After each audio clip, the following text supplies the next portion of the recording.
페페TV에서는 이전 영상을 통해 분명히 일본 여행을 자제하라고 말씀드렸습니다. 일본 진짜 큰일 났습니다.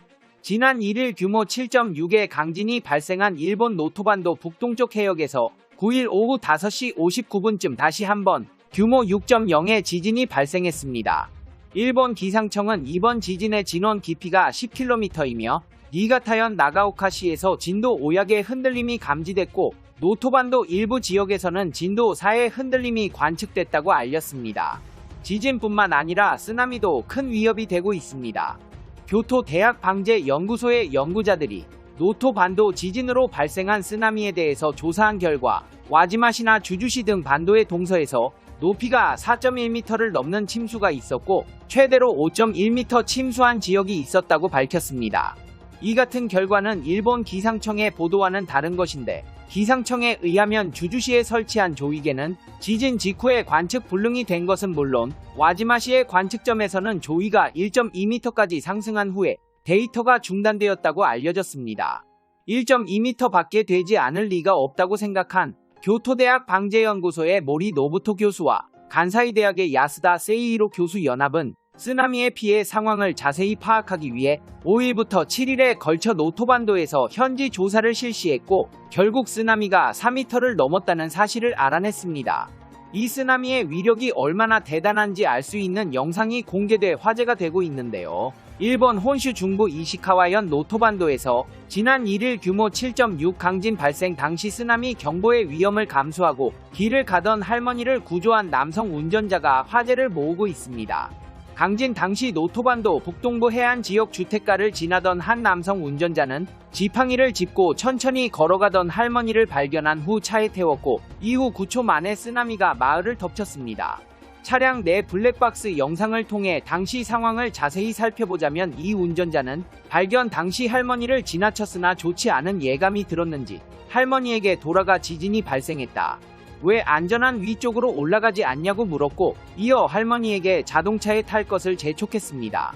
영문도 모르는 할머니는 차에 탑승하며 무슨 일이냐고 물었고 운전자는 모두가 벌써 위로 올라갔다고 설명했습니다. 아니나 다를까 삽시간에 쓰나미가 굉음과 함께 몰려왔고 차량은 간발의 차로 대피에 성공했습니다.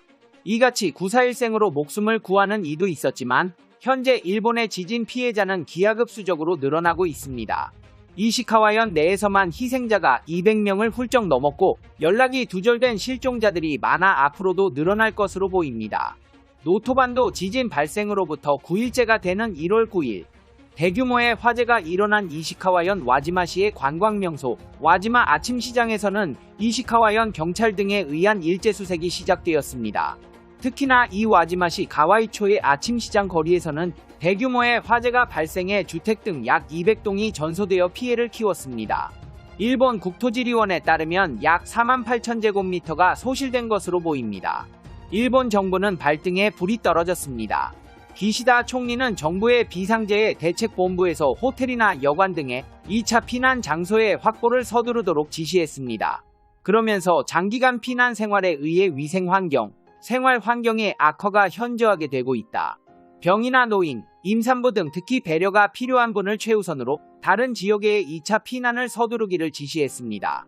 또한 매우 과밀하고 열악한 환경에 처해 있는 등 2차 피난을 우선해야 할 피난소가 있는지 확인을 지시하고 현 내외의 숙박업자의 협력을 얻어 공적 시설의 활용도 검토해 주었으면 한다고 지시했습니다.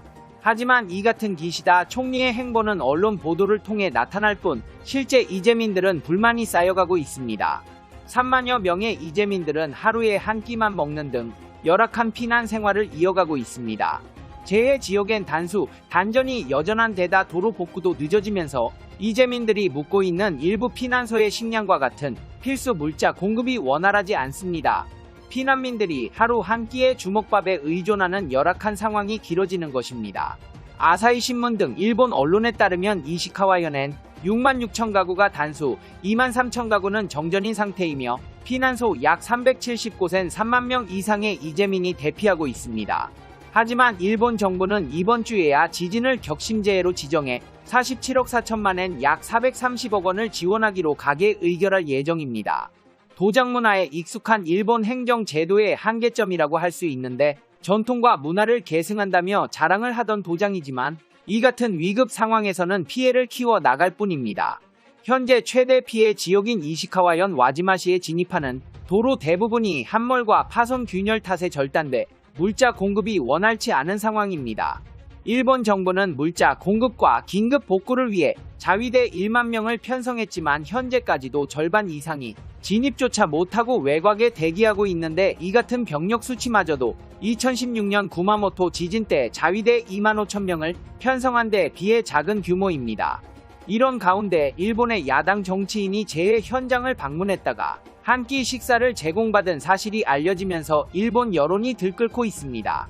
군소 야당인 레이와 신성구미의 야마모토 다로 당대표는 집권 여당의 늦은 대응에 항의해 5일 노토반도를 방문했는데요. 야마모토 국회의원은 재해 현장을 방문한 뒤 소셜미디어에 올린 글을 통해 전화가 아니라 현장의 목소리를 직접 들을 필요가 있어 렌터카로 들어왔다며 현지에서 비영리법인과 공청회를 열었다고 알렸습니다.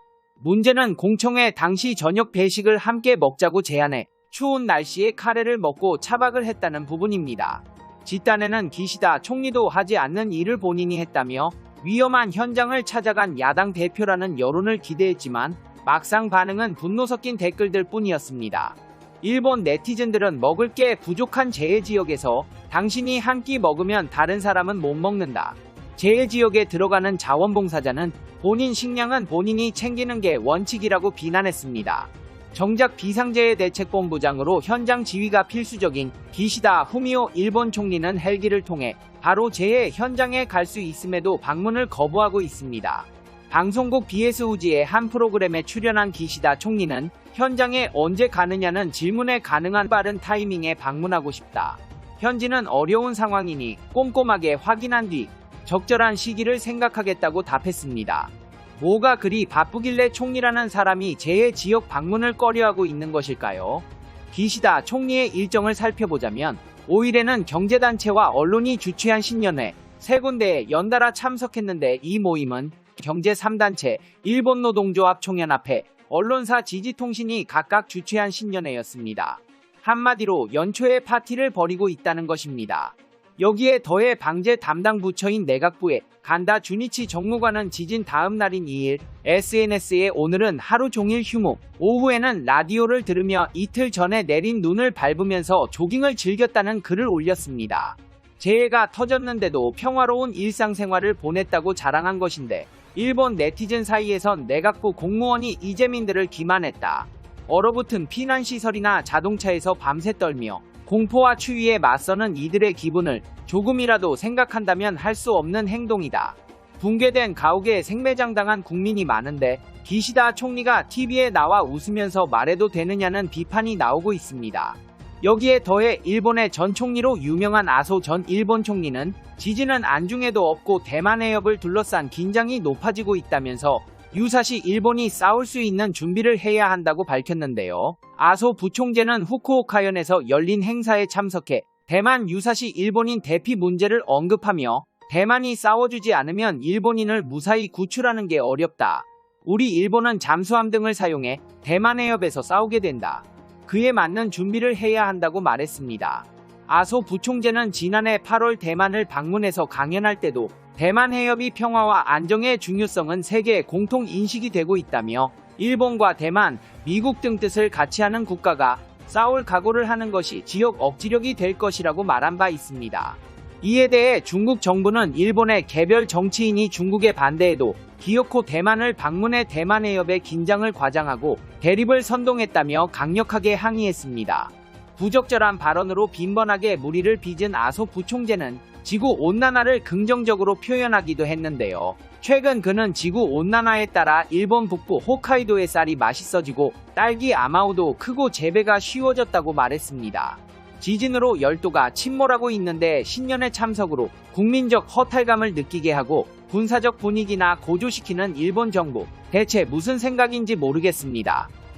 페페TV 시청자 여러분은 어떻게 생각하세요? 페페TV는 여러분의 생각이 궁금합니다. 댓글로 여러분의 생각을 남겨주세요. 여러분, 행복한 일은 매일 있습니다. 아무도 당신에게 상처 줄 자격이 없습니다. 다른 사람들이 아무렇게나 던지는 말에 상처받지 말고 오늘도 세상에서 가장 소중한 당신에게 잘해주기로 약속해요. 가장 큰 성공은 행복한 당신입니다.